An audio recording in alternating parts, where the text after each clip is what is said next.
Hey guys, John here, and welcome back to the Mini Brute V tutorial course. This is video 4, and today we're talking about modulation. So we're going to be talking about the envelopes and the LFO. So the Mini Brute V comes with two different envelopes, a filter envelope here in the center and an amp envelope on the right-hand side. So let's first talk about the filter envelope right over here. Now, this is a simple ADSR envelope, and it's hardwired to three different destinations: the pulse width and metalizer controls in the oscillator section, as well as the filter cutoff. Both envelopes have an LED in its top right-hand corner to indicate that there's signal passing through it.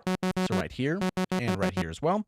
And to the right of the filter envelope, we have our amp envelope, which controls the volume contour of our patch. But keep in mind, the actual final output volume is determined by the master volume located up here on the top right of the synthesizer.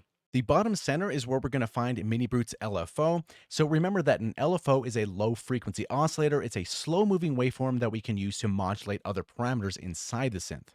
The LFO can modulate a total of 5 different destinations. We have the pulse width modulation and metalizer. Now keep in mind that the LFO modulates these two at a shared depth.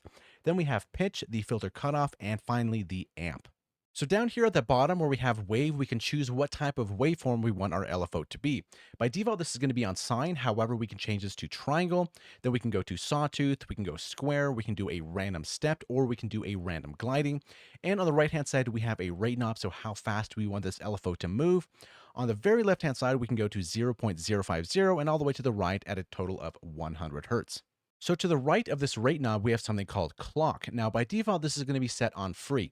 Now, this means that the LFO is just going to be free running. It's going to be moving at the speed that we determine on this rate knob. So right now, 2.95 hertz.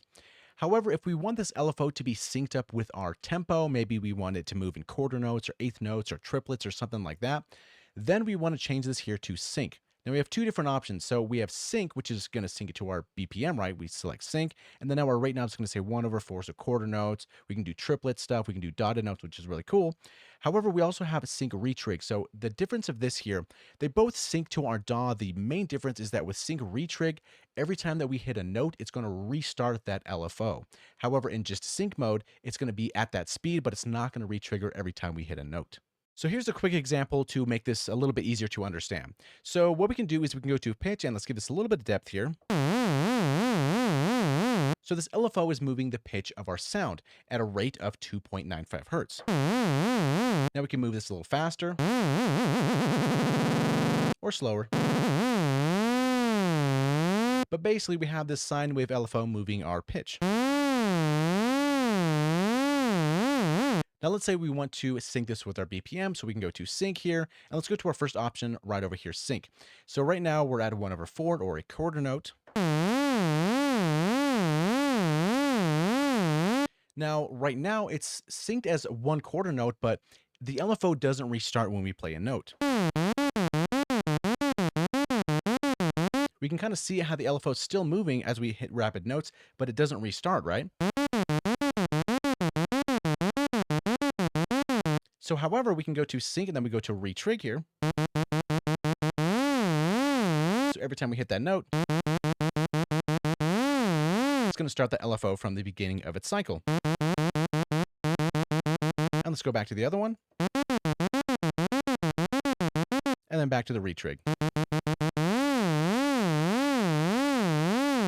So the next thing we need to talk about is going to be this hold button here. Now, while this technically doesn't have anything to do with modulation, it is located pretty close to this LFO here, so which is probably why it's not exactly in this square, but we should talk about it. So basically what this does, if you want to hit a note or a chord and don't want to hold it down, but we want that note to continuously play, this is where this button comes in handy. So right now we're in mono retrig. However, we can click this here and we have a couple different options. So let's go to 8, for example, so we can play a couple notes at the same time. So let's hit these 3 notes.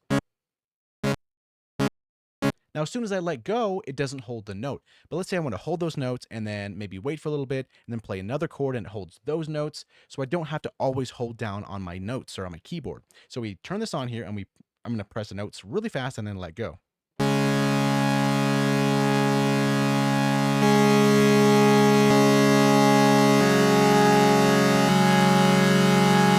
and it's just going to hold those notes. I don't actually have to physically hold those down. Now, you might wonder, okay, why would we want to use something like this? So maybe if you have a couple different things and you want to hit one chord, let that go for a little while and do something else, and then come back to it, hit a different chord, have those notes play.